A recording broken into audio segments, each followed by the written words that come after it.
The San Francisco 49ers took on the Arizona Cardinals and just pummeled the Cardinals. There was no reason for them not to. This is not one of those wins where you're going to get too high or where you're going to get too low on the Niners. It's not something where I'm going to pile on. It was a good team win for the Niners. The Cardinals were not even playing the same sport as them. It was probably the largest gap of talent that I've seen in my many years of watching the Cardinals, in my many years of watching the Niners, in my many years of watching the NFL. I mean, if you were to compare those two teams, it looked like a JV team versus a pro team. The Arizona Cardinals being the JV team and the pro team being the San Francisco 49ers. If you're just looking on paper, if you were to rank the top 10 players on these teams of this matchup, 8 of the 10 of them would be 49ers players. Maybe Kyler Murray. Kyler Murray would obviously make that list. Maybe Budda Baker makes that list. Maybe Trey McBride makes that list, but outside of that, it'd be a lot of Deebo Samuels, Christian McCaffrey's, Brock Purdy's, Deebo Samuels, like we said before, Brandon Ayuk, George Kittle, Trent Williams. On the other side of the ball, Travarius Ward. It's just a lopsided matchup.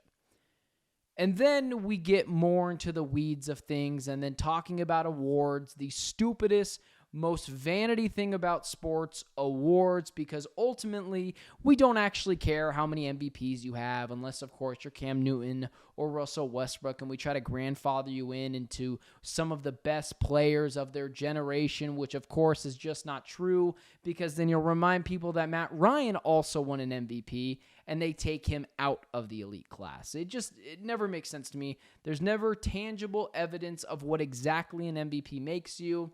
But that brings me to this point. I have a rant on social media that has gone mega viral for me. It's got over 500,000 views. It might even be north of that. I haven't checked in a long time. My mentions are always blowing up. And it simply is the same notion over and over again. Brock Purdy cannot be the NFL's MVP. The most valuable player. What does valuable mean to you? What does valuable mean to me? Valuable to me is very simply and very plainly, what would happen if you took that player off that team? And this is why Brock Purdy is simply not the MVP. You can say in the same breath that Brock Purdy, statistically speaking, has been a top 5 quarterback in the NFL. And then you remind yourself, players like Joe Burrow have been out a lot of the year. Kyler Murray's barely came back. Justin Herbert just went down with an injury. We've been dealing with injuries to quarterbacks legitimately all season long. So what is valuable, right? So what happens if you take that quarterback off their team? What happens? Do they implode? Do they just turn to a 500 team? Do they still become a playoff team, but just not as viable in the playoffs as they would have been before?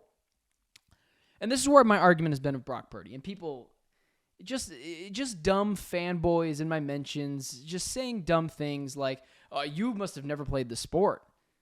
It's the stupidest thing I ever heard. First off, if you have never created a song, if you've never performed in a concert, you are not allowed to have an opinion on music. If you're not a chef, you're not allowed to have an opinion on food. Oh, that's unfair and unreasonable and stupid. You can have an opinion on anything. You can respect it. You don't have to respect it. But acting like because someone didn't play in the NFL that their opinion isn't valid to anything is stupid. It's negligent. It's not fair. And it's a really bad way to try to prove your argument. You just seem like a meathead fanboy. And so Brock Purdy, you can say in the same breath with Brock Purdy, he's been a top 5 quarterback this year statistically.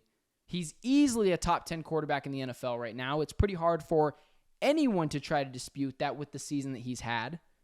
But then say in the same breath, Brock Purdy is not the most valuable player in the NFL. Now, listen, he's probably going to win the MVP. I seriously couldn't care less. My job is to offer a strong opinion on it.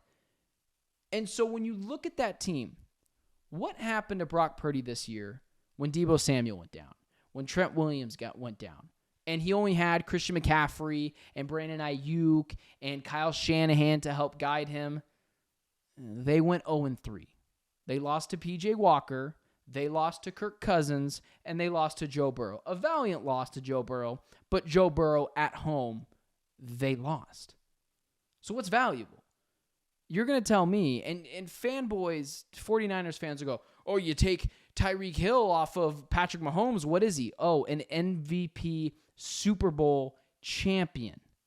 Is one of the most brought up things I mentioned. Oh, so I guess Joe Montana and Steve Young just aren't very good because if you take off Jerry Rice or Clark or whoever it is you want to take off from that team, Bill Walsh, whoever you want to take off from that team, and then try to prove your point? No. No one here thinks Joe Montana was codependent on Jerry Rice. No one thinks Steve Young was codependent on any other teammate that he's had. But if you can't see the difference between Joe Montana, Steve Young, Patrick Mahomes, Joe Burrow, and Brock Purdy, then I can't help you. You know, Brock Purdy, again, is a good quarterback. Is Brock Purdy the MVP of the league? No, he's just simply not.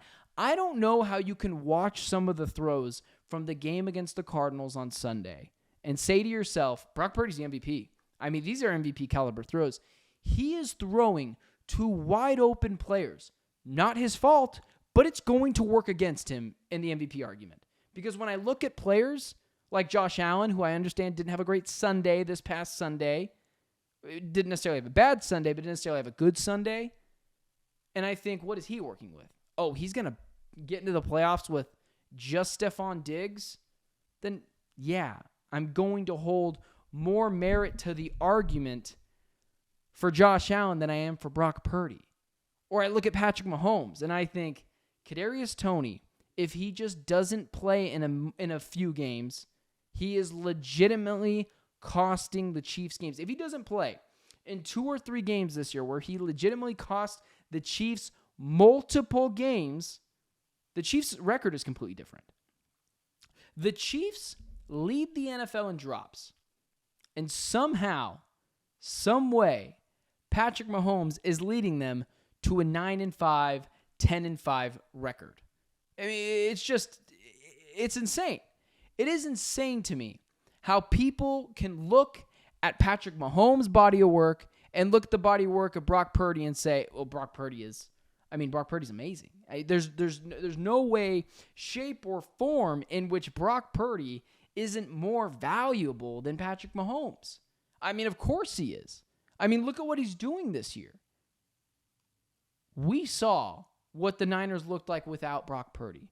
They made a Super Bowl. They made 2 NFC Championship games. Call me crazy. That's pretty good, even for the unrealistic standards sometimes that 49ers hold for their own teams. Brock Purdy, you can say in the same breath, is a good quarterback. You could say he's a top 5 quarterback this year, and also say he's not the most valuable player. And also, he's not the most valuable player on his own team. You take away a Deebo Samuel, the games that the 49ers are playing look completely different. You take away Christian McCaffrey, who would be higher on my ballot than Brock Purdy, you have a significantly worse running game. You take away Trent Williams, the left tackle, we saw what happened. They lose a few games. Doesn't mean Brock Purdy's bad. Doesn't matter what the sensitivity is around Brock Purdy from 49ers fans who will just scream louder than you that they think that he's the MVP because that's the only team they watch. But it's insanity. If you think Brock Purdy is the MVP, it is pure insanity. There is no, people will point to the stats. He's number 1 in all the major stats. Stats are like bikinis. They show you a lot. They don't show you everything. If you watch the Cardinals game on Sunday, if you watch a multitude of games, he is throwing to wide open receivers. Credit to him for hitting those receivers. Credit to him for hitting those all-pro wide open wide receivers. And he's doing a very good job of it. It doesn't translate to valuable. Jimmy G threw to a lot of wide open receivers too. Jimmy G led the team to a Super Bowl. Jimmy G was up on Patrick Mahomes by 10 points in the fourth quarter and couldn't close it out. Jimmy G made it to a Super Bowl, was leading in a Super Bowl late in the game against Patrick Mahomes, made it to 2 NFC Championship games. Call me crazy, but we've seen what the 49ers look like without Brock Purdy. We've just seen what the 49ers look like without Brock Purdy. You insert Jimmy G in there, in which 49ers fans tell me is god-awful. And what does he do? Makes it to a Super Bowl, makes it to 2 NFC Championship games. Regardless of how sensitive San Francisco 49ers fans are, you can say in the same breath, top 5 quarterback this year, top 10 quarterback this year, not the MVP. Lamar Jackson is ahead of him. Josh Allen is creeping up to him. Dak Prescott is probably still ahead of him. His teammate Christian McCaffrey is ahead of him. Is Brock Purdy number 5, number 6 on my ballot? Sure. But the MVP this year? You're insane if you think he is.